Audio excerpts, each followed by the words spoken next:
Dalawang bagyo po ang inaasahan dito sa ating bansa ngayong Hunyo at 3 sa Hulyo. Ayon diyan sa Pag-asa.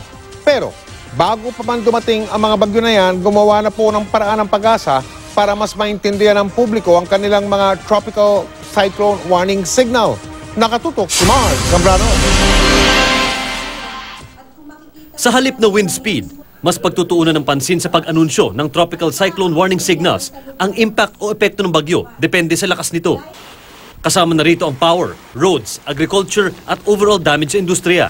Ang bibigyan natin ng emphasis ay yung epekto nito sa agriculture, sa transportation. Ang ginawa namin doon, warning signals, yung impact, tsaka lang yung 30 to 60 ganon. Kasi hindi daw kasi binabasa ngayon, pag may inisyo kaming bulletin, yung signal 1 tapos areas lang, meron kami kasi mga maraming impacts of the wind na nakasulat dun sa bulletin.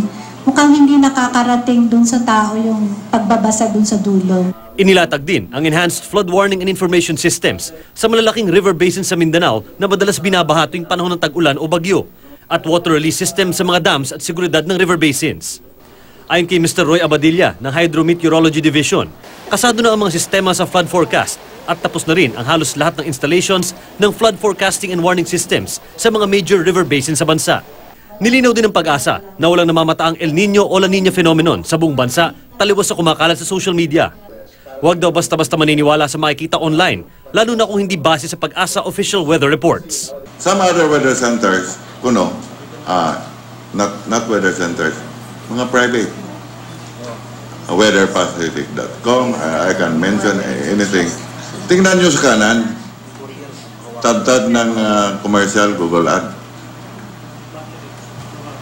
Pay-per-click yan o pay-per-view. So, kuha lang sila, pick up ng pick up, maski anong center. Sa Pag-asa is just purely public, free, accurate, timely.